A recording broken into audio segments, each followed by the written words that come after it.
Билікке қарсы шықпаңдар. Қазақстан Жазушылар одағына жақында ғана сайланған жаңа төрағаның бұл мәлімдемесі екіұдай пікір туғызды.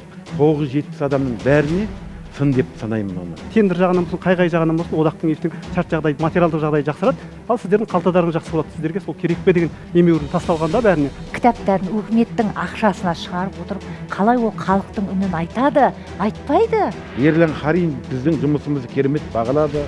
Біздің кураторымыз Балаева деп отыр. Мұнымен жалғыз алып соққан сіз ғана ма? Өйткені басқалардан байқамадық. Құлкеновтің ойын қолдап отырған ешкім жоқтығы бұл. Бүйізі Қарағайда қаншама ақын жазушылар, солардың бірде-бір осы жаққа келуге жарамады ма? Қанша адамға хабарласты мысалы? Қандай мәселе талқыланатынын біліп, естіп алып, бас тартқандар да болды жазушылардың арасында. Біз бүгінгі күнде жанның қажетін емес, тәннің қажетін бірінші қанағаттандырып кеттік. Сонда қазіргі жазушыларда міне жоқ па?